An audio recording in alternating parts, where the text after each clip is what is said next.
Welcome to Pennsylvania Newsmakers, and as always, thanks for watching. Well, as we approach the end of the holiday season, we're going to talk about a couple of very serious topics. How are our children doing during the pandemic? Plus, how about this? How are educators and students in the classroom doing during the pandemic? We'll get to those subjects after these words. Welcome to the fast-paced and unrehearsed weekly discussion featuring the leaders who help shape your world. Join us as we address the issues that impact you each and every day. This is Pennsylvania Newsmakers. And now, here's your host, Terry Madonna. I'll tell you, you can't imagine a more complicated and controversial year in so many respects. And first of all, let's talk about teachers. Let's talk about what's going on in the classroom, what's going on in schools in general, given the pandemic. Couldn't have a better individual to talk about that than Rich Askey. He's the president of the Pennsylvania, Pennsylvania State Education Association. I should know that by now, right? After all the years we've been working. All right. Well, look, Rich, I got to go to this. This has been one, I almost want to say strange, but unanticipated year given the pandemic and how teachers and students got through it. Let's start with teachers, but it's other school personnel as well. Let's broaden it. Yeah, it's about our teachers, our cafeteria workers, our secretaries, instructional aides, and our nurses that are in the school. They're having quite a stressful time right now. It's been quite a year, and I'm sure everybody's glad that we're approaching with 2021. But I have to tell you, I've watched our members do amazing things in the classrooms. It was in March, they were heroes, and I always say, and now here in December, they are still heroes. And they have worked very hard to keep the learning on track as much as possible. You know, some of them, they're not only dealing with going into the classroom and teaching, but at the same time, they're doing online learning. Let me jump in here. I mean, it must be, whether we're talking about the public schools or we're talking about colleges and universities, I mean, you're doing remote learning, then you're in the classroom, then you're doing remote, then you're in the classroom. And that has to be very difficult. I would imagine getting young children, particularly at the lower grades, to do remote and then shift. I mean, that has to be incredibly difficult. Well, it's like I told a family member the other day. It's kind of like you're having a formal dinner party in your living room and you're having a barbecue in your backyard at the same time, and you have to serve both groups of people. And it is, they're not just going from one to the other. Many of our teachers and our educators are doing both at the same time, where they're actually teaching a lesson online the same time that they have students in front of them. So it's been a very stressful, the planning is what I'm hearing from a lot of people, that the time it takes to plan for all these different types of learning modules is very stressful. Yeah. Well, and then you have to add the safety protocols that are involved as well, that add another dimension to it. And I have a lot of friends who are teachers, and I'll tell you, they are concerned, literally concerned, about getting COVID, and to what degree it's transmissible and all of that. That adds another huge dimension to the problem. It absolutely does. And that's why we're very strong on following the recommendations of the scientists and the medical professionals. We have to, we have to continue to wear masks. We have to continue to have the cleaning that's necessary, social distance. We see the vaccine off in the future, but we can't take our eye off the ball today and make sure that all of that is still happening. Yeah. Are there any, I guess here's the question. Given the pressure and the tension and the anxiety level, is there a problem staffing the schools, not just for teachers, but other personnel as well?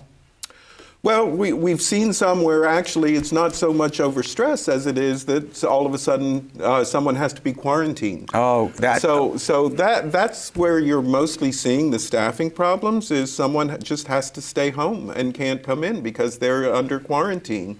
So that is what is presenting the real problem. And yes, we have to recognize that we also have members who mom and dad is living with them. or they're married to someone who has who might be compromised in some way. Yeah. Oh, so that's point. Stressful on them as well. And we've done our best to help them go through and get what they need to support them. But there's not clear answers for everyone in this pandemic, unfortunately. All right, I'm going to put you in the prediction business. Let's talk about what could happen in 2021, and we'll be back. This broadcast of Pennsylvania Newsmakers is presented by the Pennsylvania Chamber of Business and Industry, the statewide voice of business, and by the Pennsylvania State Education Association and Partners for Public Education, bringing the power of a great education to our schools, our students, and our communities.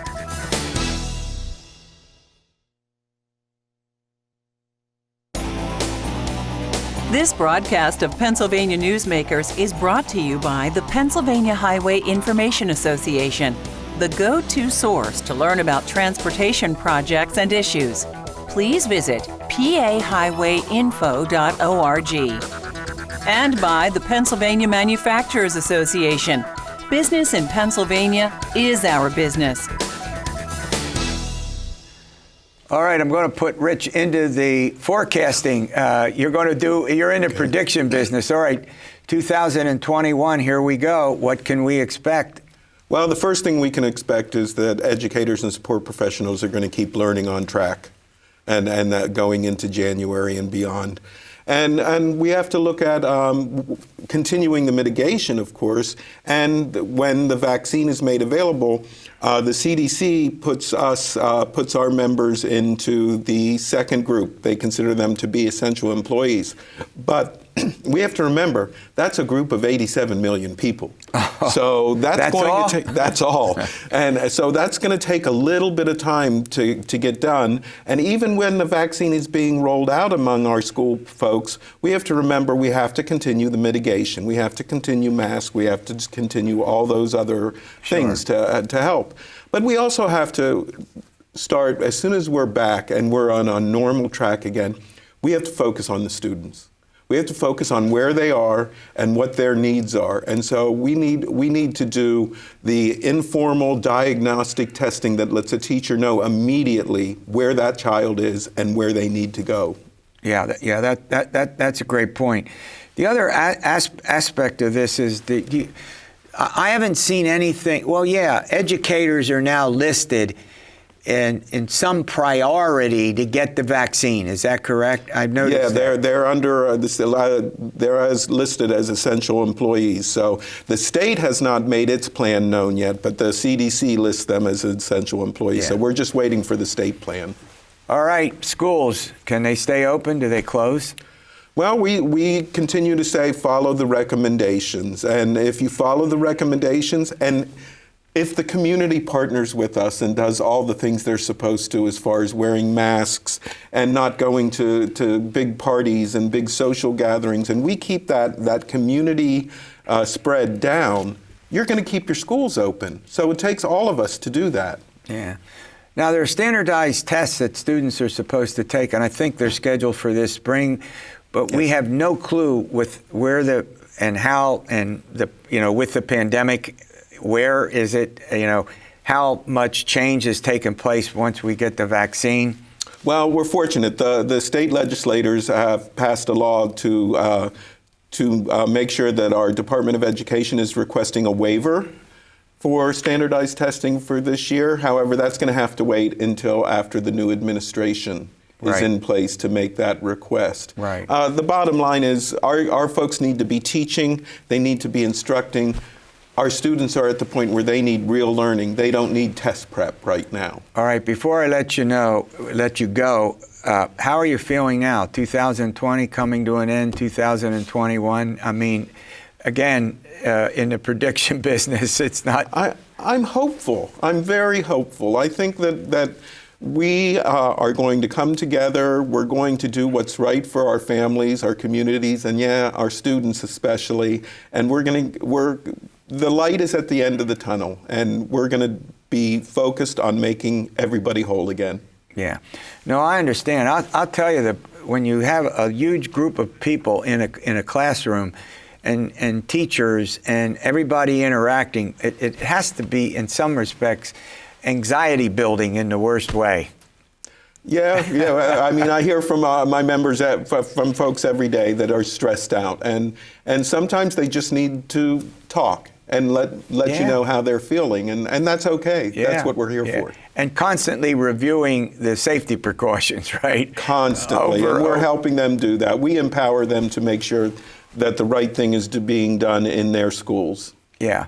Well, I'll tell you, we face a challenging year with the budget and with a whole variety of things that are on the table, and I wish you luck. But you're an optimistic guy. I mean, it's very, very apparent how optimistic you are. I believe in the best of us. I think, I spent a lot of time in the classroom myself, and I know communities, and I know students, and I know teachers, and I think we're headed to a good place. All right, thank you. All right, we'll see you next week for another edition of Pennsylvania Newsmakers, and as always, stay well.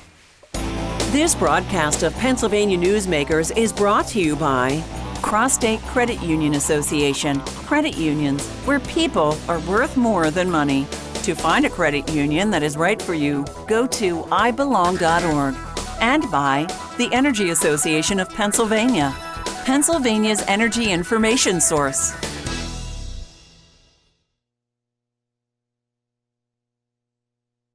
This broadcast of Pennsylvania Newsmakers is brought to you by the Association of Pennsylvania State College and University Faculties, representing the faculty and coaches who are devoted to providing quality public higher education for Pennsylvania's college students. Well, a great topic. How are our children doing these days? And joining me to talk about that and more is Kari King. She's the president and CEO of the Pennsylvania Partnership for Children. Welcome to the program. Thanks for having me. I'll tell you something. Children and COVID-19, healthcare, as we put it, for mothers and children. Well, let's start with the basics. Prenatal care, uninsured. This has to be a hugely tough time. Yeah. We've certainly been tracking the impact of the pandemic on children and families since the beginning of the year across our policy areas. So that does cover everything from, as you mentioned, healthcare through things like K-12 education. But as you noted, in healthcare, we're very concerned with some data that's been coming in since the start of the pandemic. Particularly around well-child visits. So taking your child into his or her pediatrician, just making sure that they're developing appropriately, getting vaccinations. And so far, data has shown that those visits are down 25% just since March. And so, as I mentioned, when you're talking about things like, the focus right now has been on the COVID vaccine, and appropriately so, and we want everybody to get that vaccination. But we also want to make sure kids are still getting vaccination for things like measles, so we don't lose ground there. So we're really trying to work with a lot of different groups, with the administration, the legislature, to make sure that parents are aware that it's still very important for children to get in to see their pediatrician for reasons exactly like that, for their vaccinations. Yeah, is there a lot of problems with doing it if they're not insured? I mean, are physicians generally seeing people just because, that's what they do, provide health care? That's another impact that we're also seeing, I think, related to the pandemic because of the economic downturn. So certainly the unemployment rate has been increasing, and with that, we expect certainly the rise in the uninsured rate. We released a report earlier this fall showing the uninsured rate for children in the state. And it's important to note that data was actually from 2019. So it's before the pandemic, so we won't really know until next year how it's trending, but we think it will continue to go up, just as more parents were expecting losing their jobs. But it's really concerning to know that even as we were heading into a public health crisis, that we were already trending in that direction. And so certainly if you don't have that insurance card, not being able to get in to see a pediatrician is really worrisome. Well, imagine the kids are in school, they're out of school, they're doing remote, and what that does with parents, when all of a sudden the kids are at home doing it remote, and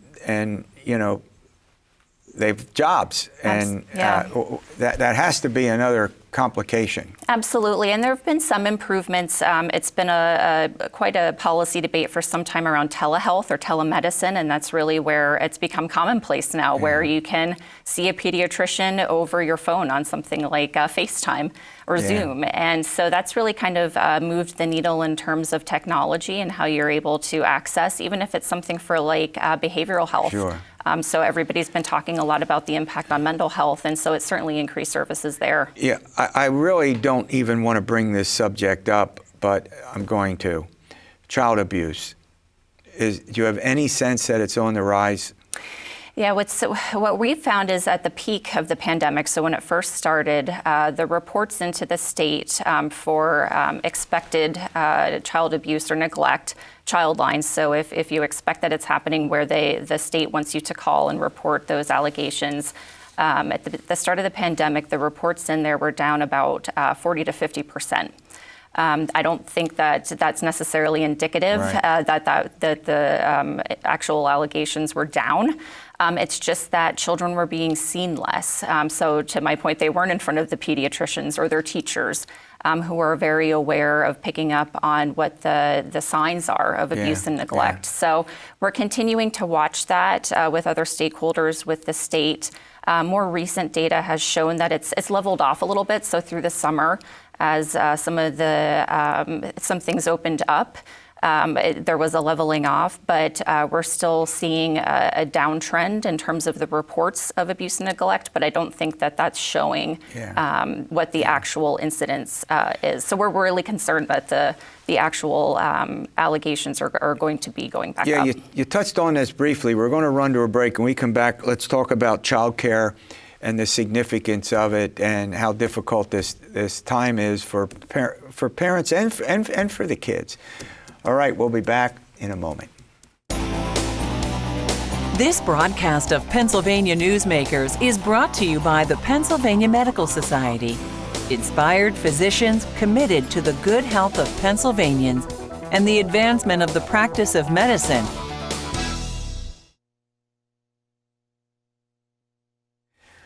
All right, child care takes on added importance given what's going on, and I'm sure you would agree. So let's talk about child care. Sure. So at the beginning of the pandemic, child care providers were one of the types of businesses that were shut down, with many other types. And the impact on families, especially families with two working parents, was significant. And with that closure, the financial impact to child care providers was also very significant. So Pennsylvania Partnerships for Children is part of a campaign called Start Strong PA, which is really advocating for increased access to high quality child care. And the situation for child care in the state was precarious before the pandemic, where a lot of providers were in a difficult situation to stay open. And with those closures, the funds were not coming in.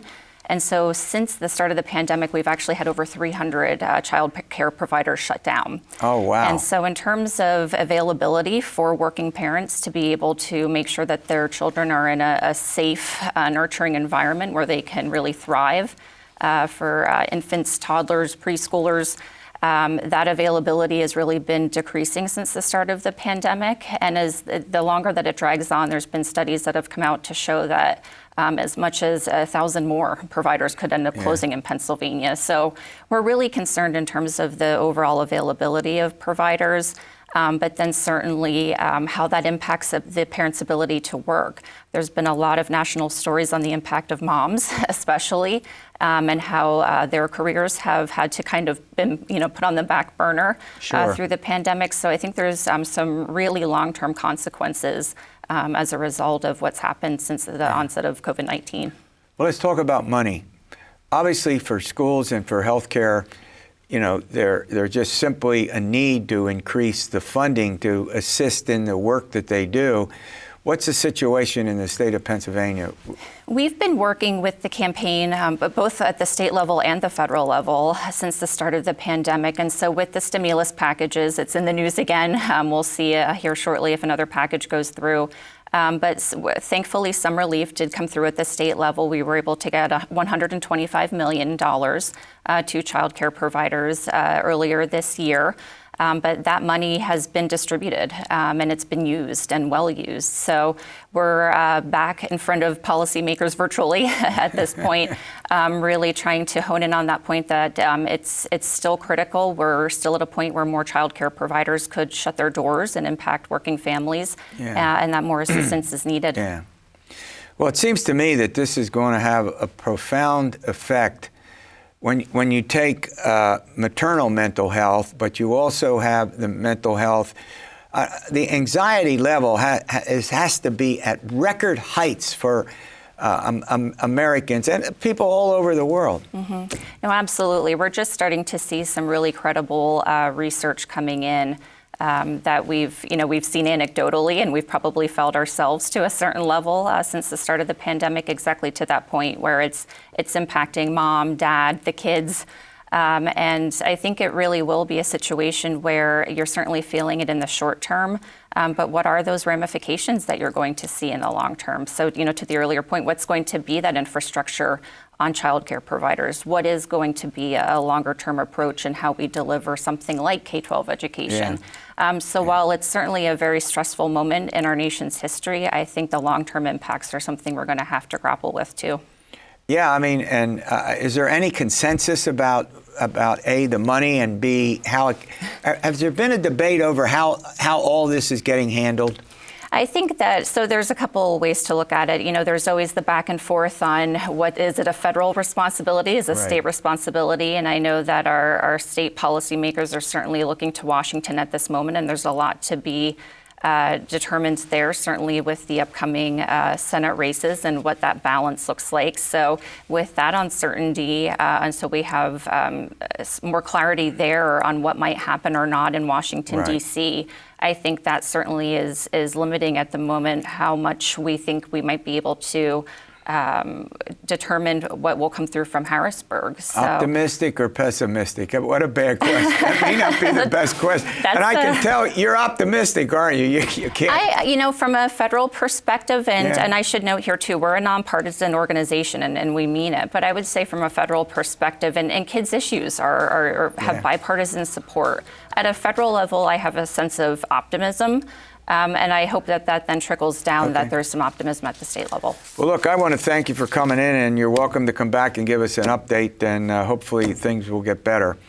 All right, we'll see you next week for another edition of Pennsylvania Newsmakers, and as always, you stay well.